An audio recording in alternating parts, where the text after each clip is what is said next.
RCB next match ಅಲ್ಲಿ ಈ change ನ ಮಾಡಲೇಬೇಕಾಗುತ್ತೆ. ಏನಪ್ಪಾ ಆ ಒಂದು ಚೇಂಜ್ ಅಂತ ಕೇಳಿದ್ರೆ ಫಸ್ಟ್ ಅಲ್ಲಿ ಅಭಿನಂದನ್ ಸಿಂಗ್ ಅವರಿಗೆ ಔಟ್ ಮಾಡಲೇಬೇಕು.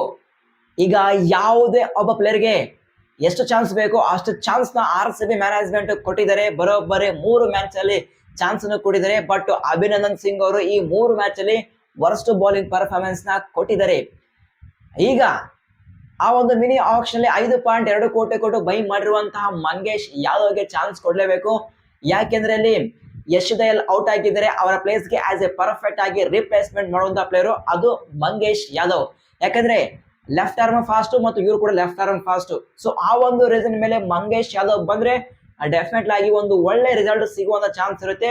ಮತ್ತು ಇನ್ನೊಂದೇನಪ್ಪ ಅಂದ್ರೆ ಇಫ್ ಸಪೋಸ್ RCB ಮ್ಯಾನೇಜ್ಮೆಂಟ್ ಬೇಡಪ್ಪ ಮಂಗೇಶ್ ಯಾದವ್ಗೆ ಬೇಡ, ಇನ್ನು ಹೊಸ ಪ್ಲೇಯರು ಸ್ವಲ್ಪ ಟೈಮ್ ಬೇಕು ಅಂದ್ರೆ ಅಲ್ಲಿ ಬೆಂಚ್ ಅಲ್ಲಿ ಆಲ್ರೆಡಿ ರಸಿಕ್ದಾರ್ ಸಲಾಂ ಅವರು ಕೂಡ ಇದ್ದಾರೆ. ಸೊ ಅವರು ಕೂಡ ಈ ಒಂದು ಎಲೆನಲ್ಲಿ ಎಂಟ್ರಿ ಕೊಡಿಸಿ ಡೆಫಿನೆಟ್ ಆಗಿ ಒಂದು ಒಳ್ಳೆ ಪರ್ಫಾರ್ಮೆನ್ಸ್ ಮಾಡುವಂತ ಚಾನ್ಸ್ ಇರುತ್ತೆ. But Abhinandan Singh not up to the mark, ಅವರಿಗೆ ಗೇಟ್ ಪಾಸ್ ಕೊಡಲೇಬೇಕು. ನೆಕ್ಸ್ಟ್ ಮ್ಯಾಚ್ ಅಲ್ಲಿ ಸ್ಟ್ರೈಟ್ ಅವೇ ಒಂದು ಮಂಗೇಶ್ ಯಾದವ್ ಅಥವಾ ರಸಿಕ್ದಾರ್ ಸಲಾಂ ಇಬ್ಬರಲ್ಲಿ ಒಬ್ರು ಎಂಟ್ರಿ ಕೊಡಲೇಬೇಕು. ನೆಕ್ಸ್ಟ್ ಏನಪ್ಪ ಅಂದ್ರೆ ಫಿಲ್ ಸಾಲ್ಟ್ ಅವರ ಬಗ್ಗೆ ನಾವು ಡಿಸ್ಕಷನ್ ಮಾಡಲೇಬೇಕು. ಆ ಒಂದು T20 ವರ್ಲ್ಡ್ ಕಪ್ ಇಂದ ಅವರು ಫಾರ್ಮ್ ಅಲ್ಲಿ ಇಲ್ಲ. ಲಾಸ್ಟ್ 2 ಮ್ಯಾಚ್ ಅಲ್ಲಿ ಅಂತಪರಿ ಪರ್ಫಾರ್ಮೆನ್ಸ್ ಕೊಟ್ಟಿಲ್ಲ. ಮತ್ತು ನಿನ್ನೆ ಮ್ಯಾಚ್ ಅಗೇನ್ ಅದೇ ಫಾರ್ಮ್ ಅನ್ನು ಕಂಟಿನ್ಯೂ ಮಾಡ್ತಾ ಇದ್ದಾರೆ. ಹೌದು, ಲಾಸ್ಟ್ IPL 2025 ಅಲ್ಲಿ ಒಳ್ಳೆ ಬ್ಯಾಟಿಂಗ್ ಮಾಡಿದರೆ. ಫಿಲ್ ಸಾಲ್ಟ್ ಇದೇ ರೀತಿಯಾಗಿ back to back flop performance ನಾವು ಕೊಟ್ರೆ RCB ಮ್ಯಾನೇಜ್ಮೆಂಟ್ ಬೋಲ್ಡ್ ಆಗಿ ನಿರ್ಧಾರ ಮಾಡಲೇಬೇಕಾಗುತ್ತೆ. ಯಾಕಂದ್ರೆ ಬೆಂಚ್ ಅಲ್ಲಿ ಜಾಕೋಬ್ ಬೆದರಿದ್ದಾರೆ ಮತ್ತು ನಿನ್ನೆ ಮ್ಯಾಚ್ ಅಲ್ಲಿ Venkatesh Iyer as A impact player ಆಗಿ ಬಂದು ಬೆಂಕಿ ಬ್ಯಾಟಿಂಗ್ ನ ಮಾಡಿದ್ದಾರೆ. ನಮ್ಮ RCB ಮ್ಯಾನೇಜ್ಮೆಂಟ್ ಯಾವ ರೀತಿ ಬೋಲ್ಡ್ ನಿರ್ಧಾರ ಮಾಡ್ತಾ ಇರ್ತಾರೆ. But at the moment RCB management definite ಆಗಿ ಫಿಲ್ ಸಾಲ್ಟ್ ಗೆ ಬ್ಯಾಕ್ ಮಾಡೋದು ಕನ್ಫರ್ಮ್. ಬಟ್ ಮುಂದೆ ಏನಾದ್ರು ಫ್ಲಾಪ್ ಪರ್ಫಾರ್ಮೆನ್ಸ್ ನಾವು ಕೊಟ್ರೆ ಆ ಟೈಮ್ ಅಲ್ಲಿ RCB ಮ್ಯಾನೇಜ್ಮೆಂಟ್ ಓಪನಿಂಗ್ ಕಾಂಬಿನೇಷನ್ ನ ಚೇಂಜ್ ಮಾಡುವಂತ ಚಾನ್ಸ್ ಇರುತ್ತೆ. ಜಾಕೋಬ್ ಬೆತಲ ಅಥವಾ ವೆಂಕಟೇಶ್ ಅಯ್ಯರ್ ನಾವು ಅವಾಗ ಡಿಸ್ಕಷನ್ ಮಾಡಮ್ಮ. ಇನ್ನೊಂದು ಇಲ್ಲಿ ಜಿತೇಶ್ ಶರ್ಮಾ ಅವರು 2 ಮ್ಯಾಚ್ ಅಲ್ಲಿ ಫ್ಲಾಪ್ ಪರ್ಫಾರ್ಮೆನ್ಸ್ ನ ಕೊಟ್ಟಿದ್ದಾರೆ. ಅವರ ಫಾರ್ಮ್ ಕನ್ಸರ್ನ್ ಅಲ್ಲಿದೆ. ಆಲ್ನಲ್ ನನ್ನ ಪ್ರಕಾರ next match against Mumbai Indians ವಿರುದ್ಧ ಏನೆಲ್ಲ ಚೇಂಜ್ ಆಗುತ್ತಪ್ಪ ಅಂದ್ರೆ ಕೇವಲ ಒಂದೇ ಒಂದು ಚೇಂಜ್ ಆಗುವಂತ ಚಾನ್ಸ್ ಇದೆ. ಅದು ಅಭಿನಂದನ್ ಸಿಂಗ್ ಅವರು ಔಟ್ ಆಗ್ತಾರೆ. ಅವರ ಪ್ಲೇಸ್ಗೆ ಮಂಗೇಶ್ ಯಾದವ್ ಅಥವಾ ರಸಿಕ್ದಾರ್ ಸಲಾಂ ಇಬ್ಬರಲ್ಲಿ ಒಬ್ರು ಎಂಟ್ರಿ ಕೊಡುವಂತ ಚಾನ್ಸ್ ಇರುತ್ತೆ. ಸೊ ನೀವು ಯಾರಿಗೆ ಚೂಸ್ ಮಾಡ್ತೀರಾ? ಏನಾದ್ರು ಅಭಿನಂದನ್ ಸಿಂಗ್ ಅವರಿಗೆ ಔಟ್ ಮಾಡಿದ್ರೆ ರಸಿಕ್ದಾರ್ ಸಲಾಂ ಅವರು ಬರ್ಬೇಕಾ ಅಥವಾ ಮಂಗೇಶ್ ಯಾದವ್ ಬರ್ಬೇಕಾ? ಪ್ರತಿಯೊಬ್ಬ RCB ಫ್ಯಾನ್ಸ್ ತಪ್ಪದೆ ಕಮೆಂಟ್ಸ್ ಮಾಡಿ. ನಾವು ಕಮೆಂಟ್ ಬಾಕ್ಸ್ ಅಲ್ಲಿ ಮತ್ತೆ ಡಿಸ್ಕಷನ್ ಮಾಡೋಣ. ಇನ್ನೊಂದೇನಪ್ಪ ಅಂದ್ರೆ majority of the RCB fans discussion ಮಾಡ್ತಾ ಇದಾರೆ ಫಿಲ್ ಸಾಲ್ಟ್ ಗೆ ಬೆಂಚ್ ಅಲ್ಲಿ ಕೂಡಿಸಿ ಅವರ ಪ್ಲೇಸ್ ಗೆ ಒಂದು ಫಾರಿನ್ ಪ್ಲೇಯರ್ ಆಗಿ ಜಾಕೋಬ್ ಡಫಿ ಅವರು ಬಂದ್ರೆ ಹೆಂಗಿರುತ್ತೆ ಅಂತೇಳಿ. Jacob Duffy plus Josh Hazlewood bowling ಹಾಕಿದ್ರೆ ಯಾವ ರೇಂಜ್ ಅಲ್ಲಿ ಇರುತ್ತೆ ಅಂತ ಹೇಳಿ ಡಿಸ್ಕಷನ್ ಮಾಡ್ತಾ ಇದಾರೆ. ಪಾಸಿಬಲ್ ಅದ್ರ ಬಗ್ಗೆ ನೋ ಡೌಟ್ ಫಿಲ್ ಸಾಲ್ಟ್ ಗೆ ಡ್ರಾಪ್ ಮಾಡಿ ಆಸ್ ಎ ಇಂಡಿಯನ್ ಪ್ಲೇಯರ್ ಆಗಿ ಅಲ್ಲಿ ವೆಂಕಟೇಶ್ ಅವರಿಗೆ ಓಪನಿಂಗ್ ಅಲ್ಲಿ ಚಾನ್ಸ್ ಕೊಟ್ರೆ ಒಂದು ಕ್ರಾಕಿಂಗ್ ಪರ್ಫಾರ್ಮೆನ್ಸ್ ಕೊಡುವಂತ ಚಾನ್ಸ್ ಇರುತ್ತೆ. ಆದ್ರೆ ಬೆತಲ್ ಒಂದು ಬೆಟರ್ ಆಪ್ಷನ್ ಆಗುತ್ತೆ ನನ್ನ ಪ್ರಕಾರ. ಬೆತಲ್ ಪ್ಲಸ್ ವಿರಾಟ್ ಓಪನಿಂಗ್ ಮಾಡಿದ್ರೆ ಅದು ಕೂಡ ಒಂದು ಒಳ್ಳೆ ಕಾಂಬಿನೇಷನ್ ಆಗುತ್ತೆ. ಬಟ್ RCB ಮ್ಯಾನೇಜ್ಮೆಂಟ್ ಯಾವುದೇ ಕಾರಣಕ್ಕೂ ಫಿಲ್ ಸಾಲ್ಟ್ ನ ಅಷ್ಟು ಈಸಿಯಾಗಿ ಡ್ರಾಪ್ ಮಾಡಲ್ಲ. ಇನ್ನು 2-3 ಮ್ಯಾಚ್ ನೋಡ್ತಾರೆ. May be enter season back ಮಾಡಿದ್ರೆ ಮಾಡಬಹುದು. ನೋಡಮ್ಮ ಮುಂದೆ ಏನಾಗುತ್ತೆ ಅಂತೇಳಿ. ಸೊ ಪ್ರತಿಯೊಬ್ಬ RCB ಫ್ಯಾನ್ಸ್ ನೀವೇನಂತೀರಾ?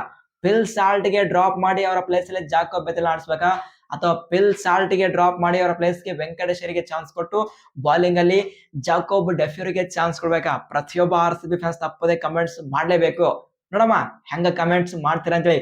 ನೆಕ್ಸ್ಟ್ ನಾವು ಇವತ್ತಿನ match very very important match CSK fans ಗೆ. CSK ವರ್ಸಸ್ DC ಈ ಒಂದು ಮ್ಯಾಚ್ ಅಲ್ಲಿ ಇಂಟ್ರೆಸ್ಟಿಂಗ್ ಅಪ್ಡೇಟ್ಸ್ ಇದಾವೆ.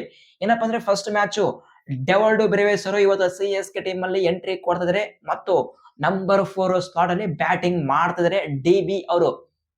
ಈಗ ಡೆವಾಲ್ಡೋ ಬ್ರೇವಿಸ್ ಎಂಟ್ರಿ ಕೊಟ್ರೆ ಬ್ಯಾಟಿಂಗ್ ಅಲ್ಲಿ ಒಂದು ಫೈರ್ ಪವರ್ ಕಾಣುತ್ತೆ. ಆದ್ರೆ ಅದೇ ಸೇಮ್ ಕತೆ ಬಾಲಿಂಗ್ ಅಲ್ಲಿ ಅಗೇನ್ ಅದೇ ಒಂದು ವರ್ಸ್ಟ್ ಬಾಲಿಂಗ್ ಕೊಡುವಂತ ಚಾನ್ಸ್ ಇರುತ್ತೆ.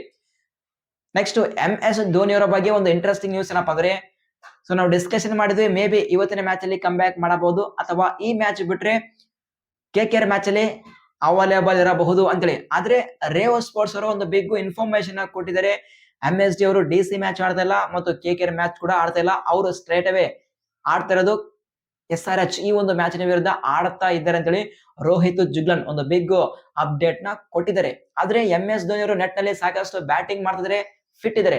ಬಟ್ ಯಾವ ರೀಸನ್ ಮೇಲೆ ಧೋನಿ ಅವರಿಗೆ ರೆಸ್ಟ್ ಅನ್ನು ಕೊಡ್ತಾರೆ ಅದ್ರ ಬಗ್ಗೆ ನೋ ಇನ್ಫಾರ್ಮೇಶನ್. ಇದ್ರ ಬಗ್ಗೆ ಮುಂದೆ ಏನಾದ್ರು ಇನ್ಫಾರ್ಮೇಶನ್ ಬಂದ್ರೆ ನಾನು ನಿಮ್ಗೆ ಶೇರ್ ಮಾಡ್ತೀನಿ. ನೆಕ್ಸ್ಟ್ ಅಪ್ಡೇಟ್, ಮೇ ಬಿ ಇವತ್ತಿನ ಮ್ಯಾಚ್ ಅಲ್ಲಿ ಅಖಿಲ್ ಹುಸೇನ್ ಎಂಟ್ರಿ ಕೊಡುವಂತ ಚಾನ್ಸ್ ಇರುತ್ತೆ. ಯಾರ ಪ್ಲೇಸ್ಗೆ ಬಂದ್ರೆ ಅದು ಮ್ಯಾಥ್ ಹೆನ್ರಿ ಅವರ ಪ್ಲೇಸ್ಗೆ ಅಂತೇಳಿ ಒಂದು ಇನ್ಫಾರ್ಮೇಶನ್ ಇದೆ. ನೋಡಮ್ಮ CSK ಟೀಮ್ ಅನ್ನೆಲ್ಲ ಚೇಂಜ್ ಆಗುತ್ತೆ ಅಂತೇಳಿ. ನೆಕ್ಸ್ಟ್ ನಾವು DC ಬಗ್ಗೆ ಡಿಸ್ಕಷನ್ ಮಾಡಮ್ಮ. ನಿತೇಶ್ ರಾಣಾ ಅವರು 3 ಮ್ಯಾಚ್ ಅಲ್ಲಿ ಫ್ಲಾಪ್ ಪರ್ಫಾರ್ಮೆನ್ಸ್ ನ ಕೊಟ್ಟಿದ್ದಾರೆ. ಈಗ DC ಮ್ಯಾನೇಜ್ಮೆಂಟ್ ಆಲ್ ಸೆಟ್ ಅವರ ಪ್ಲೇಸ್ಗೆ ಕರುಣ್ ನಾಯರ್ಗೆ ಚಾನ್ಸ್ ಕೊಡೋಕೆ ನೋಡ್ತಾ ಇದ್ದಾರೆ. ಇಲ್ಲಪ್ಪ ಅಂದ್ರೆ ಅಲ್ಲಿ ಅಶುತೋಷ್ ಶರ್ಮಾ ಅವರು ಇದ್ದಾರೆ, ಸೂಪರ್ ಆಗಿ ಬ್ಯಾಟಿಂಗ್ ಮಾಡ್ತಾರೆ. ಕರುಣ್ ನಾಯರ್ ಅಥವಾ ಅಶುತೋಷ್ ಶರ್ಮಾ ಅವರು ಇಬ್ಬರಲ್ಲಿ ಒಬ್ರು ಬರುವಂತ ಚಾನ್ಸಸ್ ಇದೆ. ಈಗ ಎರಡು ಟೀಮ್ ನ ಕಂಪೇರ್ ಮಾಡಿದ್ರೆ ನನ್ನ ಪ್ರಕಾರ DC ಅವರು ಸ್ಟ್ರಾಂಗ್ ಆಗಿ ಕಾಣ್ತಾ ಇದ್ದಾರೆ ಇವತ್ತಿನ ಮ್ಯಾಚ್ ಗೆಲ್ಲೋಕೆ. ಯಾಕಪ್ಪ ಅಂದ್ರೆ ಪೇಸ್ ಅಲ್ಲಿ ಸ್ಟ್ರಾಂಗು, ಸ್ಪಿನ್ ಅಲ್ಲಿ ಸ್ಟ್ರಾಂಗು. ಸ್ಪಿನ್ ಡಿಪಾರ್ಟ್ಮೆಂಟ್ ಅಲ್ಲಿ ಅಕ್ಷರ್ ಪಟೇಲ್, ಕುಲ್ದೀಪ್ ಯಾದವ್ ಮತ್ತು ವಿಪ್ರಾಜ್ ಇದ್ದಾರೆ. ಸೂಪರ್ ಬಾಲಿಂಗ್ ಪರ್ಫಾರ್ಮೆನ್ಸ್ ನ ಕೊಡ್ತಾರೆ. ಪೇಸ್ ಅಲ್ಲಿ ಬೆಂಕಿ ಪೇಸರ್ಸ್ ಇದ್ದಾರೆ. ಲುಂಗಿ ಎಂಗಿಡಿ, ನಟರಾಜನ್ ಮತ್ತು ಮುಖೇಶ್ ಕುಮಾರ್. ಮತ್ತು ಇವತ್ತಿನ ಮ್ಯಾಚ್ ಅಲ್ಲಿ ಮೇ ಬಿ ಅಲ್ಲಿ ನಬಿ ಅವರು ಎಂಟ್ರಿ ಕೊಡುವಂತ ಚಾನ್ಸ್ ಇರುತ್ತೆ. ಏನಾದ್ರು ನಬಿ ಅವರು ಎಂಟ್ರಿ ಕೊಟ್ರೆ ಡೆಫಿನೆಟ್ ಆಗಿ CSK ಗೆ ಥ್ರೆಟ್ ಆಗುವಂತ ಚಾನ್ಸಸ್ ಇರುತ್ತೆ. ಯಾಕಂದ್ರೆ ಡೊಮೆಸ್ಟಿಕ್ ಅಲ್ಲಿ ಅಂತ ಒಂದು ಫೈರ್ ಕ್ರ್ಯಾಕರ್ ಆಗಿ ಸ್ಟಾರ್ಟ್ ನ ಕೊಟ್ಟಿದ್ದಾರೆ. ಏನಾದ್ರು ನಬಿ ಅವರು ಇವತ್ತಿನ ಮ್ಯಾಚ್ ಅಲ್ಲಿ ಡೆಬ್ಯೂ ಮಾಡಿದ್ರೆ ಫ್ಯಾಬುಲಸ್ ಪರ್ಫಾರ್ಮೆನ್ಸ್ ಕೊಡೋದು ಗ್ಯಾರಂಟಿ.